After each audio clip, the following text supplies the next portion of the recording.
Good morning, ladies and gentlemen. I'm meadsyreplays. Welcome back to the channel. In today's video, we're going to play a tank that just nobody wants to play because it isn't, I wouldn't say it is a fantastic tank, but it's one of those tanks nobody really wants to play, but they have to. If they want to grind the line, they simply have to play it. Now, there are a few tanks like this. Now, we're not looking at this tank right here, but this is one of the examples, like the T-34-1. Yeah, no one really wants to play it. You move over to tier 8, you've got tanks like the T-69 or the Persian or even the T-34-2, the STA. Nobody wants to play it. But when you get to higher tiers, you know, when you start getting to tier 9 and tier 10, there shouldn't really be any tank that you don't want to play. They should all be fairly good tanks. But today we are going to look at no other than the WZ-120. Now, it's a shame because the WZ-121 in tier 10 is an absolutely brilliant tank. It really, really, really is.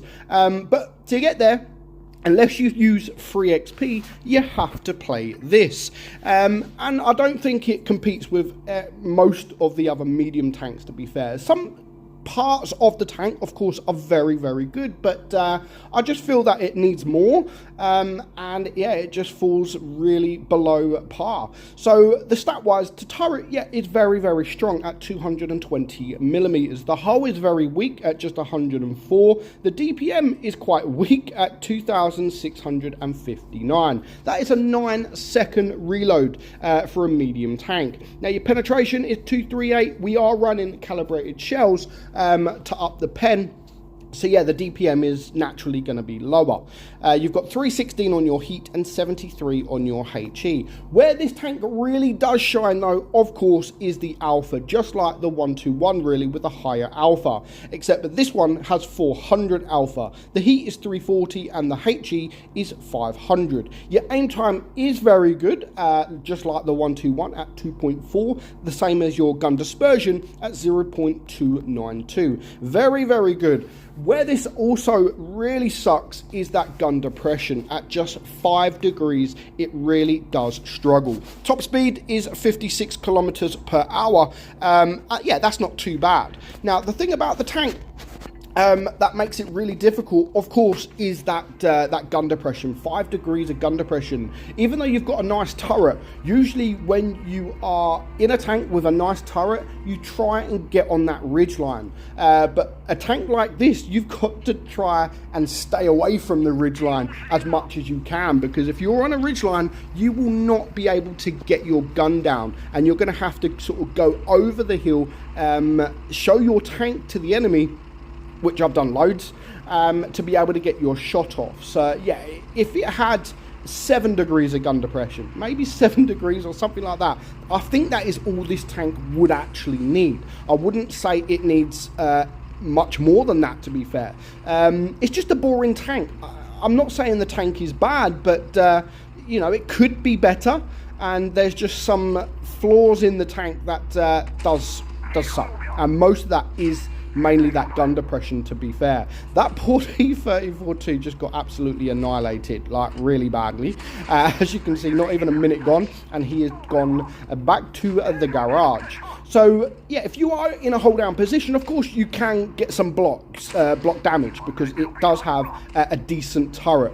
But again, you've got to try and find flat ground with this tank, and that is what I don't like. With a turret that is as good as this, you can't really use it that much, because you can't get on a ridgeline, because you can't get your gun down like we are here. This would be a perfect position. On a ridge, they can only see my turret, and even this guy here, the FCM, I can't get my gun down enough. I have to go down, and by then I have overextended, and then I'd be able to get shot very, very easily.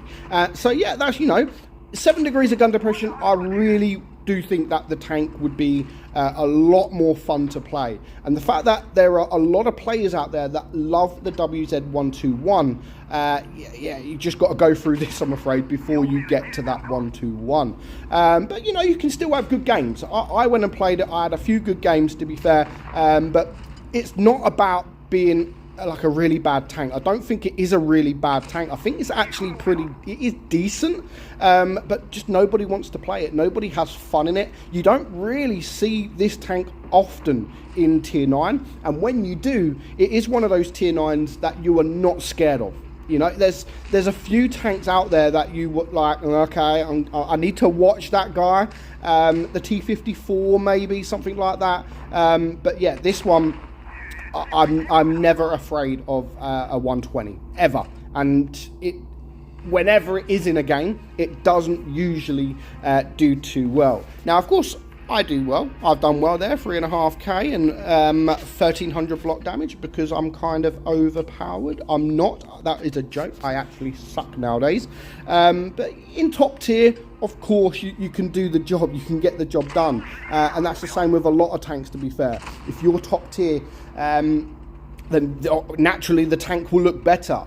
But when you come up against tier 10s in this thing, especially, then that is where you really, really will struggle. But yeah, as I've said, it is a tank that nobody really wants to play. It's good in some circumstances. On a ridge, it's good because you get the bounces, but you can't get your shots off. So you don't want to get on a ridge because you can't shoot the enemy. There's no point just sitting there bouncing everything. You want to get some shots off, of course. That is the aim of the game, especially when you're in a medium tank. And of course, with the low DPM, if you are in against tier 10s, then you can't really go toe for toe with tier 10 mediums because they are going to absolutely annihilate you. With 3,500, 3,600 DPM for some of them, they will literally annihilate you. So do be careful and don't try to brawl against other medium tanks, especially if they are tier 9 and they are tier 10, because the likelihood of them having more DPM than you is very, very high. So do be careful. It's more for me, it's like a supporting tank. Don't go on your own as much. Just support your team, you know, sit behind your team, sit at the side of your team, try to get in that good position. I mean, something like here where if you are on a ridge, you've got to sort of maybe try and turn your tank to get that the most out of that gun depression. And if you are on flat ground, it is best for you, but of course it's not best for your armor profiles. So you're going to get penetrated all day long. Luckily, we have managed to bounce a little bit this game, 745, which can come and prove vital at the end of the game. But yeah, again, there's some good things about the tank. The alpha is a really good thing. If you can get that HE out, yeah, it's really, really good. The aim time, the gun dispersion, they are all really, really good things with the tank. And as I keep saying, it's not really about the tank being really, really bad, because I don't think it's really, really bad, but I also don't think it is absolutely fantastic.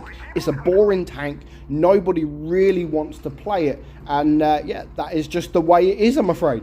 Let me know if I'm wrong. You know, there could be people out there that absolutely love it, and that's absolutely fine. Everyone has their own opinion, but looking at the tank, looking at how people play the tank, looking at how you don't really see the tank so often, then yeah, people don't enjoy playing it and they don't want to play it. But the fact that they have to play it if they want to get the next tank, which of course is the 121, which is a complete different story, because the 121 is absolutely amazing. Let me know your thoughts on the WZ120. Are you in the same boat as me and just think the tank's not a very great tank and could do with some adjusting? Let me know in the comments below. Or are you one of those that absolutely hate it? Also let me know. Or are you one of those that really love the tank and it's your favorite tank in the game? Let me know in the comments below. But for now, I hope you enjoyed today's video. I'm meadsy69 and I'll catch you all soon. Bye bye.